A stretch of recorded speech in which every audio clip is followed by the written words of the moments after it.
कबीर परमेश्वर जी आदरणीय स्वामी रामानंद जी को सचखंड लेकर गए थे, फिर उनको वापस छोड़ा था। तब कहा था दोहू ठोर है एक तू भया एक से दो, और रामानंद कह हम कारणे तुम आए हो मगजो। तुम साहेब तुम संत हो, तुम सतगुरु तुम हंस, और गरीबदास तेरे रूप बिना और न दूजा अंश। तुम ही साहेब हो, परमात्मा हो, तुम ही सतगुरु हो, सच्चा ज्ञान मालिक आपके पास ही है। इस विश्व में किसी के पास सच्चा ज्ञान नहीं है, आप सतगुरु हो। तुम साहेब तुम संत हो, एक संत, संत माने सीधा, संत सोए दो सीधा चले, सब बकवादें छोड़ दे, यहाँ की सब बुराइयों से हट करके अपना जैसे मालिक दे उसी में गुजारा करे। संत सोए दो सीधा चले।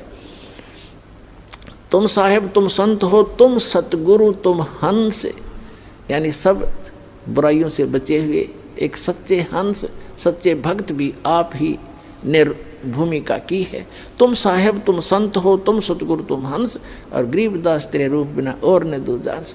तो उस सतगुरु रूप में आए हुए 600 वर्ष पहले कबीर भगवान ने ये तत्व ज्ञान बताया था। उस परम अक्षर ब्रह्म ने, वो काशी के अंदर जो धानक रूप में रहे थे, दुल्हाए रूप में, वो परम अक्षर ब्रह्म थे और आज भी हैं। वो हमारे को ज्ञान देने आए थे, हमारे को एक ट्रायल देने आए थे कि संसार में घने धन की जरूरत नहीं है, जो घना इकट्ठा करता हो महामूर्ख है।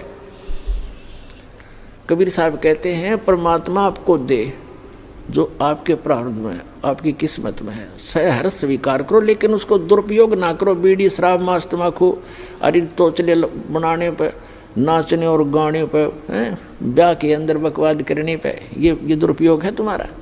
इसको या तो दान करो और अपना सीमित सा अपना धंधा करो, जो भगवान में बाधक ना बने। तो यहाँ परमात्मा ने रहकर दिखाया था कि टोटे में भक्ति करे, सोए सही सपूत, और ये मायाधारी मस्करे ना जाने कितने जालिए उते।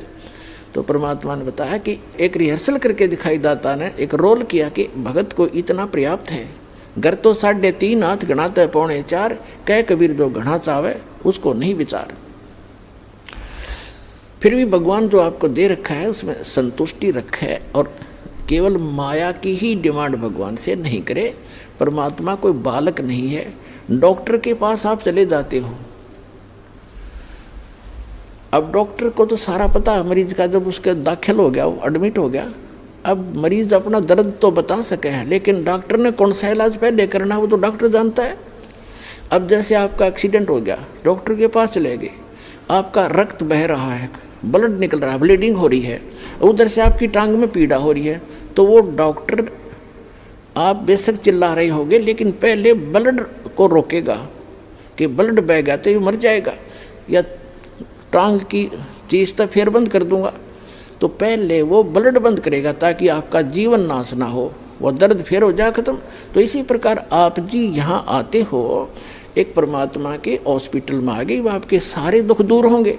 अब आपने टारगेट बना रखा है मेरा ये काम हो, बस ये हो, और भगवान ने ये पता कि इसकी जान जाने वाली है, 10 दिन के बाद इसका जीवन नहीं है, तो आपकी एज एक्सटेंड करेगा। उम्र एक्सटेंड करने के लिए जो आपको एड दे रहा है वो काम आपका भले ही ना हो रहा है, लेकिन आपको जीवन दान दे करके वो 100 सुख देगा फिर आगे चल के। और मरीज ये कहे मेरे टांग में पीड़ा, तू कैसा डॉक्टर है, मुझे दर्द ही ठीक हो रहा, लेकिन डॉक्टर को पता है कि इसका ब्लड रोकना जरूरी है।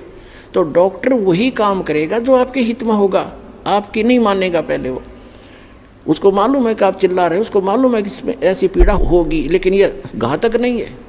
तो छोटे मोटे जो कष्ट आपको यहाँ आने पर भी हो रहे हैं, जैसे कई तो ऐसे हाथी ठीक हो जाते, कुछ एक को अभी वो राहत नहीं मिल रही है जो वो डिमांड लेकर आते हैं। उसका कारण क्या है कि आपका जीवन नाश होने वाला होगा निकट भविष्य में, और परमात्मा आपको एक्सटेंड करेंगे, पहले वो ठीक करेंगे आपका, फिर आप पे सारा सुख होता चला जाएगा, जीवन भी मिलेगा, भक्ति भी होगी, सारा सुख भी यहाँ का जो चाहिए वो भी देगा।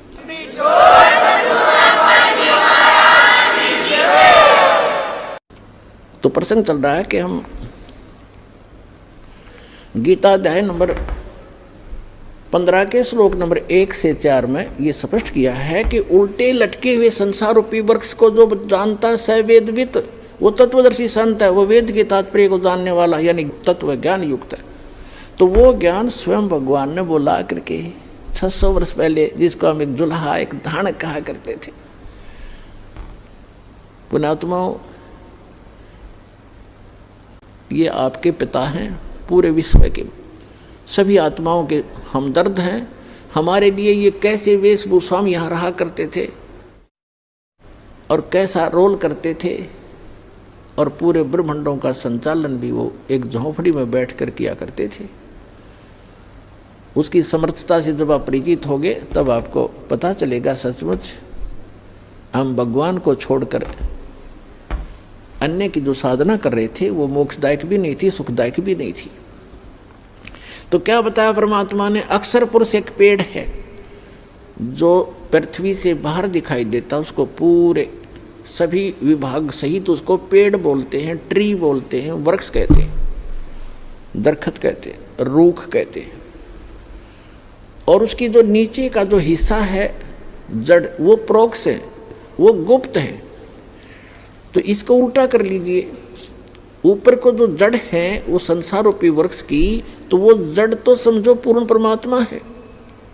और उस पूर्ण परमात्मा ने आके बताया है कि अक्षर पुरुष एक पेड़ है और सरपुरुष वा की डार, ज्योति निरंजन जिसके कहते हैं सरपुरुष, और तीनों देवा शाखा हैं ये पांच रूप संसार।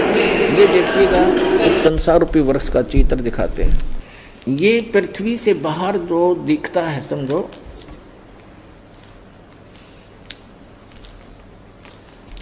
ये जो इतना है ये देखिएगा, ये स्थिति है वृक्ष की, पेड़ की। परमात्मा ने खुद बताया कि अक्षर पुरुष एक पेड़ है, ये सारा एक पेड़ है और इसका तना जो है ये अक्षर पुरुष है, और सरपुरुष या की डार और तीनों देवा शाखा हैं ये पात रूप संसार। आप जी यहाँ पर हैं नीचे, और ये अक्षर पुरुष है, ये तना है।